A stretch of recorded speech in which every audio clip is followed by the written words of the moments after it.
Sejam muito bem-vindos. Para quem não me conhece, meu nome é Danilo Ortiz, eu sou advogado, sou especialista em direito civil, processo civil, e hoje eu vim falar um pouquinho sobre a situação de compra de imóvel, a venda também, né? O que eu vim falar na verdade? Quais documentos que você vai precisar na verdade no momento dessa compra desse imóvel? Então, a pessoa vem, sonha naquele imóvel maravilhoso. Eu não sou bom de desenho, mas sonhou na verdade com aquela casinha, né? Ter lá sua estrutura, ter um lugar para você conseguir descansar, chamar ali de lar. E o que acontece? Quando você faz a compra desse imóvel, você não se atenta a algumas situações importantes. Aqui na verdade estou figurando na verdade como uma casa, mas também pode ser seu apartamento, né? Pode ser seu terreno, tão sonhado, sua chácara, tudo mais. E o que acontece? Você faz essa compra e não toma os devidos cuidados. Mas quais cuidados? Em relação à documentação. Você tem ideia de qual documento que é necessário para avaliar isso? Não? Acha que sabe? Então assim, vou passar na verdade algumas dicas hoje de documentos importantes na verdade para a gente poder fazer a compra desse imóvel. A primeira coisa é a matrícula desse imóvel. Onde que eu vou conseguir ela? No cartório de registro de imóveis. Por que a matrícula? Primeira coisa aqui que ela gera o efeito é a publicidade. Publicidade para quê? Para todos. Então eu quero saber o número da matrícula 1234 do cartório de registro de imóveis de Indaiatuba. Quem é o proprietário desse imóvel? Então o que vai acontecer? Nessa matrícula vai aparecer todo o histórico. Quando foi criado aquele empreendimento, se a incorporadora fez a primeira venda de uma pessoa para outra, se essa primeira pessoa que comprou esse imóvel depois casou, vai ter informação sobre o casamento. Se de início comprou na verdade ali um terreno e depois foi averbado sobre a matrícula, a construção, né, feita sobre esse terreno. Se essa casa aqui depois, né, foi transferida na verdade para um terceiro, desse terceiro para um quarto e assim consequentemente. Então a matrícula do imóvel ela deve refletir na verdade todas as informações sobre o histórico do imóvel. E o principal efeito dela é justamente o quê? A publicidade. Por quê? Eu quero saber quem é o dono. Como que eu vou saber quem é o dono? Através da matrícula. Por quê? Isso daqui é público. Qualquer pessoa pode ir lá no cartório e buscar essa informação, certo? Primeiro documento, então, essencial é a matrícula do imóvel. Não compre o imóvel sem a matrícula. Ah, mas Danilo, eu tenho uma situação aqui que eu estou comprando, na verdade, como investidor. Então, o que eu estou fazendo? Estou fazendo um contrato, esse contrato prevê que eu estou comprando uma cota daquele imóvel, uma porcentagem, eventualmente, que vai gerar um lote ali, sei lá, de 300 metros quadrados. Então, o que acontece? Essa é uma situação específica. Você vai buscar a matrícula, você vai ver a pessoa que está te vendendo nesse contrato como investidor, se ele é proprietário desse imóvel. Ah, mas só através disso? Também não. Você tem algumas situações que a pessoa faz uma compra. Então, vamos dizer, a incorporadora Indaiatuba, só como exemplo, vendeu para José. Depois, o que aconteceu? Por contrato particular, o José vendeu para o Pedro. Então, continua lá, Indaiatuba, construtora, o José, e agora vendeu para Pedro. Como isso? Só em contrato particular. Para ter validade desse contrato, aqui tem que ter anuência.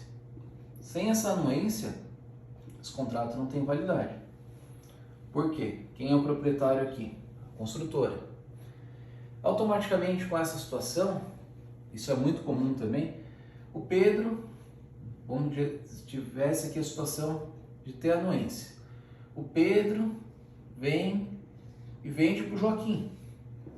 Então nesse contrato vai ter a construtora em Indaiatuba, o José como anuente agora, o Pedro como vendedor e o Joaquim aqui na verdade por último. Então o que acontece? É comum acontecer isso. Até num bairro aqui em Indaiatuba aconteceu muito. Ali no caso era uma loteadora e essa loteadora tinha uma procuração, que na verdade era de uma empresa automotiva que tinha esse terreno e acabou loteando, e automaticamente muita gente não fazia escritura, a pessoa só tinha o contrato. Nesse caso aqui, como normalmente a pessoa comparecia na loteadora, então tinha anuência. Mas é comum também não ter anuência. E aí vamos dizer, toda essa cadeia aqui não tem validade. Você pode pedir para regularizar, tentar ir atrás e fazer anuência? Pode. Mas vamos dizer, não aconselhamos que seja feita essa situação. Então eu comprei, faço ali às vezes um contrato prévio, e esse contrato prévio aqui, o que eu faço? Eu venho, lavro a escritura dele. Então, vou lavrar a escritura, antes faz um contrato. Posso fazer direto a escritura? Pode, sem problema nenhum. E o que é importante? Essa escritura ser levada onde? A registro na matrícula. A pessoa às vezes gasta 500 mil reais no imóvel e ela esquece que esse documento aqui é importante. Mas a escritura? Sim. Mas onde que é importante? No registro na matrícula. E muita gente gasta uma fábula, na verdade, para comprar o tão sonhado imóvel e na hora de fazer a documentação, não faz. Mas eu estava apertado.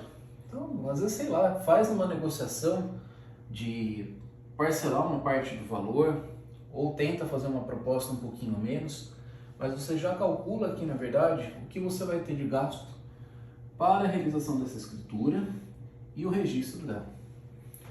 Posso também pegar esse contrato aqui e averbar na matrícula?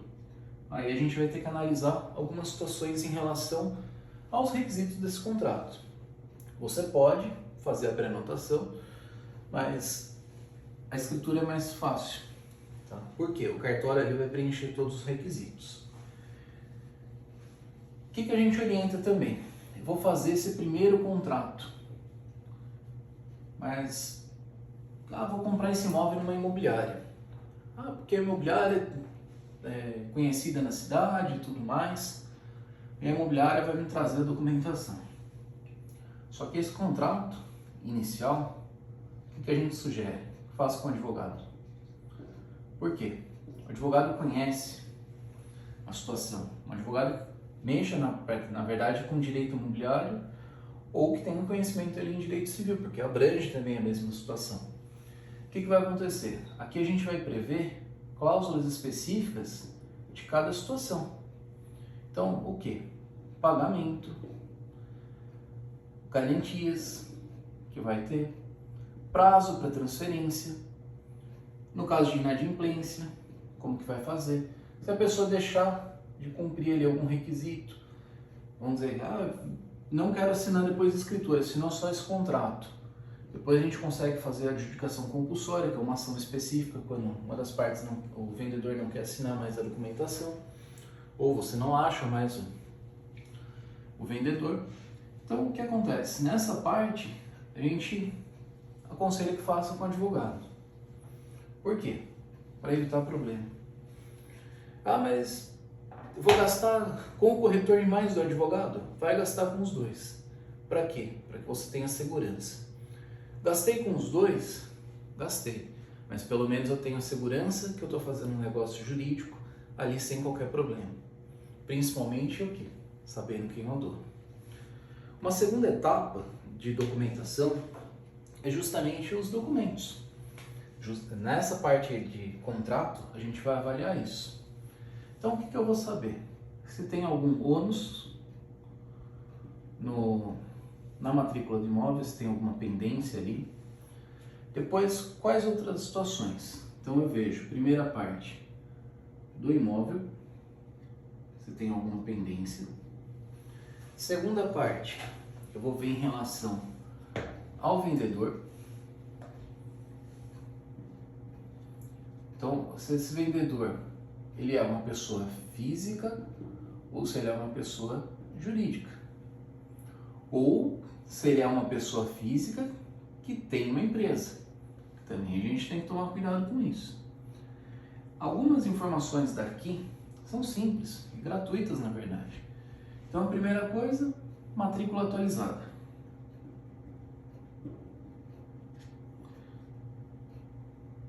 Certo? Segunda situação, nós vamos ver como que está a questão do imóvel na prefeitura. Se não tem nenhum débito, se não tem nenhuma pendência. Outra situação, SAI. Eu vou chamar de SAI aqui porque é o saneamento, na verdade, parte de água de Indaiatuba, só como exemplo. Mas em Campinas é Sanasa, quem forneça água para você. Tá? Outra situação também é o condomínio. Por quê? Às vezes esse imóvel é num condomínio e você não tira a certidão, na verdade você está devendo ou não desse condomínio. E o que vai acontecer? Se você comprar esse imóvel, não puxar a certidão, a partir do momento que você compra, passa a obrigação a ser sua. Ah, é o comprador? Comprador. Ah, mas não tinha, não pesquisei, não vi isso. O problema é seu. Muitas vezes também, o que a gente vê em contratos, muitas vezes a pessoa falando, tenho débito no SAI, tenho débito no condomínio e a pessoa vai pagar. Então, a hora que você for fazer o pagamento, um exemplo, uma transação de 200 mil, a pessoa deve, um exemplo, 10 mil de condomínio. Você pode fazer negociação? Pode. Você fala, ao invés de dar os 200 mil para você, eu assumo os 10 mil, transfiro 190, pago aqui o condomínio e resolvo a situação. Ah, mas o condomínio tem débito. A gente ajusta isso em contrato. É simples, não tem problema. Ah, mas tem um processo trabalhista lá também. A gente pode fazer da mesma forma. Só que no processo trabalhista, o que a gente vai fazer? Eu vou depositar em juízo e pedir a liberação do processo. Essa é a única diferença. Só em relação à penhora de processos, a gente consegue dar uma aula, provavelmente eu vou fazer uma live a respeito disso, explicando essa situação. Tá? Mas por hoje, como são informações básicas de documento, eu não vou focar nessa parte. Do vendedor. Então, qual a informação que eu preciso? Receita. Receita Federal. Ah, mas está devendo lá na Receita. Então, calma aí, vamos apurar o quanto que a pessoa deve em relação a esse débito, de onde que é esse débito, para daí vir e até analisar se deve ser feito ou não a compra desse imóvel. Outra informação, Fazenda Estadual. Por quê? Às vezes a pessoa tem um débito também no Estado. Outra informação, Fazenda Municipal. A maioria dessas situações, certidão pela internet, sem custo nenhum. Vai, faz a pesquisa, é gratuito, é simples e resolve a situação. Outra situação, a gente vai para a parte judicial. Então a pessoa tem um processo na justiça. Então o que eu vou buscar? Uma certidão da Justiça Federal, eu vou buscar uma certidão civil no fórum, /criminal, tá? Aqui também é civil e criminal na Justiça Federal, porque na Federal aparece tudo junto. No fórum, aqui o exemplo do Estado de São Paulo, a gente tem que pedir separado. Ah, mas pode ter um processo crime que a pessoa teve uma condenação e tem que pagar alguma multa? Sim. Por quê? Tem condenações, na verdade, na crime, e a pessoa é obrigada a condenar em valor. Então, o que a gente faz? Puxa aqui. Aí eu vou na trabalhista. Onde que eu vou puxar? Sendo aqui do estado de São Paulo, eu vou fazer a pesquisa no TRT 15, que é aqui da minha região, e também da segunda. Por quê? A pessoa pode ter mudado. Ah, mas são 2 tribunais. No estado de São Paulo, faça a pesquisa nos 2. Uma coisa que é muito comum, que eu vejo quando eu vou fazer análise de contrato, feito por imobiliária, eu sou contratado para analisar essa transação, o que eu faço? Eu percebo que tem corretores que puxam a certidão negativa de débito trabalhista. Essa certidão, o que acontece? Ela é emitida quando a pessoa já foi condenada e não pagou. Não pagamento. Aí o juiz inclui. Qual a importância daqui? Você não pode ter. Claro, você pesquisa essa também, mas você pesquisa também a certidão de distribuição de processo trabalhista. Por quê? Aqui você sabe de todo o risco. Ah, mas já existe um processo. Então, assim, qual a probabilidade de existir uma condenação aqui? Então, a gente avalia essa situação para ver se compensa ou não compensa comprar esse imóvel. Faz diferença? Faz. Aquele tão sonhado imóvel que você comprou, amanhã e depois está um oficial de justiça batendo na sua casa e falando, desocupe. É comum? É. Vou dar um exemplo também de outra situação. Aqui, ó, matrícula. Tem um cliente do escritório que aconteceu. Ele veio, a pessoa mostrou um lote para ele, falou, ah, Joaquim, vou usar o nome como Joaquim. Joaquim, esse daqui é o lote que eu estou vendendo. Tudo bem? Tudo bem. A gente veio, puxou toda a documentação, matrícula, tá tudo em ordem. Quem estava vendendo aqui é o Pedro, vendendo para o Joaquim, certo? Estava em nome do Pedro, essa documentação, todo o contrato, tudo em ordem, tudo certinho para o Joaquim. Foi lavrado escritura, certo? E meu cliente foi e registrou lá na matrícula essa escritura. O que aconteceu? É um terreno. Então meu cliente passou na confiança ali que seria esse lote. Ah, tudo bem. Um dia ele passou, na verdade, na frente do lote e tinha uma pessoa, na verdade, fazendo calçada e muro. Então eu estou fazendo aqui calçada e estou construindo um muro. No caso aqui. Estou fazendo essa calçada e esse muro. E o que aconteceu? Ele falou, mas parou na frente do terreno e falou, mas quem que autorizou o senhor fazer calçada e muro aqui? Esse terreno é meu. Não, esse terreno é do Francisco. Mas quem que é Francisco? Então vamos lá. A gente tem o Pedro, o Joaquim e agora um terceiro, Francisco. Mas quem que é esse Francisco? E aconteceu de pegar e falou, não, mas esse terreno aqui é meu. Não, esse terreno é do Francisco, fui contratado por ele. E o que aconteceu? O cliente veio no escritório. Falou, Danilo, aconteceu essa situação. E o que a gente fez? Pegou pelo Google, pelo mapa do loteamento, e a gente foi contar, na verdade, qual lote que era. Aqui só como exemplo. E o que a gente percebeu na situação? O lote que o meu cliente tinha comprado, como exemplo, é o lote 10.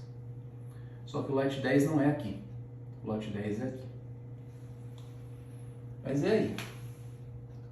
Vamos lá. Só que o que acontece? Sobre esse lote 10, tem uma casa construída. Prontinha. Casa pronta, pessoa morando, tudo mais. O que a gente fez? A gente foi lá. Tudo bem? Tudo bem. Explicou como tomou conhecimento aqui da situação e a pessoa falou: eu comprei esse imóvel. Vamos chamar essa pessoa aqui como Manuel. Então, o Manuel, ele fala o seguinte: eu comprei do Pedro. Então aqui o que a gente já descartou? A situação do Francisco. O Francisco, na verdade, ele é dono desse imóvel. Está certo, é dele, ele é propriedade, tudo certinho.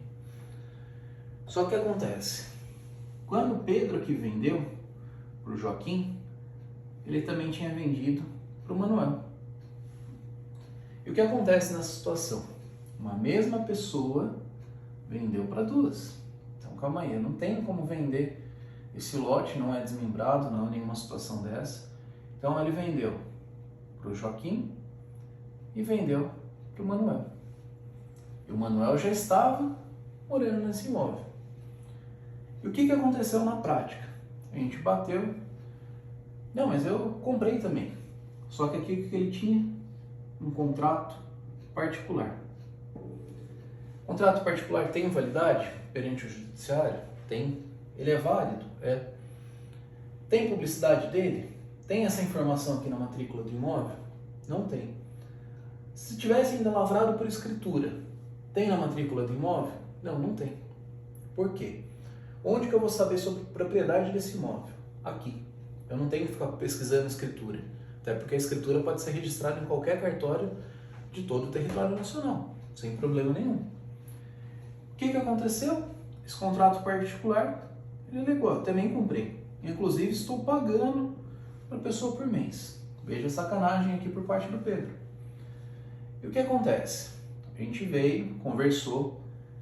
Vamos tentar resolver? Vamos. Quer tentar comprar meu terreno? Não, eu sou dono e acabou, se vire. Tá aqui, eu já moro na casa, procure seus direitos. O que aconteceu nesse processo? Por isso que eu falo da importância do registro da matrícula. A gente, como meu cliente nunca teve a posse, a gente entrou com uma ação que chama emissão na posse. Justamente falando o quê? Eu sou o dono. Explicando a situação para o juiz o que aconteceu.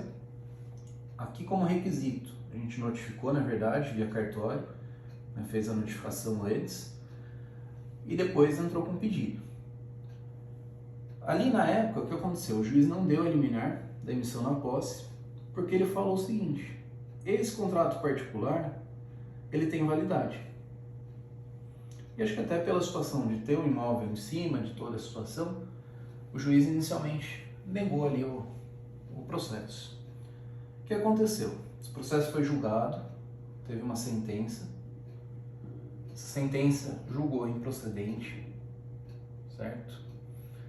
Eu fiz o recurso na época, apelação, e fiz a sustentação lá no tribunal. Alegando o quê? Justamente o que a lei prevê. Quem não registra não é dono. Por quê? É um dos princípios, inclusive, do direito imobiliário. Além de estar na lei, está previsto ali como um princípio. Então é uma verdade sobre a situação. E o que acontece? O tribunal veio e falou: quem fez o registro da matrícula, aqui ó, é o dono. Que nesse caso aqui foi o meu cliente. Certo? Então são situações que a gente fala, mas tudo foi resolvido aqui da parte dele, né? Esse processo depois foi para o STJ, acabou de ser proferida decisão negando, na verdade, o recurso do réu nesse processo, né? E automaticamente hoje a gente já está lá com o cumprimento de sentença para cumprir a emissão na posse. A pessoa está desesperada hoje. Por quê? A casinha que ele construiu aqui já era, né? E aí eu vou, do ponto de vista técnico, colocar uma outra informação. Aí é para você, advogado, prestar atenção numa situação. Por quê? Só para vocês terem ideia nesse processo, o que aconteceu? Eu fiz a citação, propositalmente, quem que eu coloquei? Meu cliente, né, como polo passivo, como polo ativo, o Joaquim, contra o Manuel. certo? E o que aconteceu? Nessa ação, o advogado aqui não chamou o Pedro no processo. Ele deveria ter pedido para chamar o Pedro no processo. Para quê? Para resolver. Só que não fez. Outra situação, ele não pediu retenção de benfeitoria. Ele poderia ter pedido. Não pediu. Agora, vamos ver, pelo tempo, ele não vai mais poder pedir isso. Chamar o Pedro aqui no processo, também não. E o que acontece? Em pesquisa no site lá do tribunal, eu percebi que também o que aconteceu? Ele não entrou com uma ação contra o Pedro. Então, assim, nessa situação, o que acontece? Agora ele vai ter que desocupar o imóvel, né? Já está para cumprir lá a liminar, já está até com o oficial de justiça, ele vai ter que descumprir. E já passou 3 anos, porque esse processo foi até o STJ. Ele não entrou com essa ação. Eu entendo que a partir do momento que ele recebeu a notificação aqui, informando que foi realizada a venda para 2 pessoas, ele tomou ciência da situação da venda. E aqui começou a correr o prazo dele para ele fazer ação na justiça. Contra quem? Contra o Pedro. Então você vendeu para 2 pessoas, quero indenizar. Então tudo bem. Não registrei, eu vou perder. Mas eu quero, no mínimo aqui, então, um enriquecimento sem causa. Por parte do Pedro. Só que acontece, o advogado não fez essa ação. Deixou de chamar o Pedro, não fez retenção de benfeitoria e não entrou com ação pedindo aqui. Particularmente, eu entendo que vai ficar, na verdade, com 0. Ainda, nós estamos estudando essa possibilidade se vai fazer isso ou não. No período que o Manuel ficou morando na casa aqui do meu cliente, que poderia estar alugada, o terreno, eu vou fazer um arbitramento de aluguel. Agora a gente já sabe esse prazo, então eu vou arbitrar aluguel aqui em cima. Então quando a gente fala de fazer a transação imobiliária e contratar um advogado, é justamente para evitar isso. Por quê? A gente estuda, não é os 5 anos, é a especialização que a gente faz depois. Tudo poderia ter sido evitado em alguns casos, como perder também no processo trabalhista e tudo mais, com a contratação de um advogado. E obter umas informações, na verdade, importantes durante a transação e acabar com o risco, eliminar ele totalmente. Então essa é a dica de hoje a respeito de direito imobiliário. Se você gostou sobre esse assunto, se tem algum outro assunto da área de direito que tem interesse, né, na parte civil, trabalhista, a gente está chamando outros professores para ministrar matéria sobre parte penal, porque não é minha área, né? E automaticamente, assim, se tiver alguma sugestão para a gente poder também continuar com esses vídeos, o que eu vou sugerir? Estou com um canal no YouTube, né, Professor Danilo Ortiz, tem também no Instagram, no Facebook e tudo mais. Se puder curtir nosso canal, acompanhar, na verdade, essas informações e compartilhar também com outras pessoas, eu agradeço e até a próxima. Obrigado.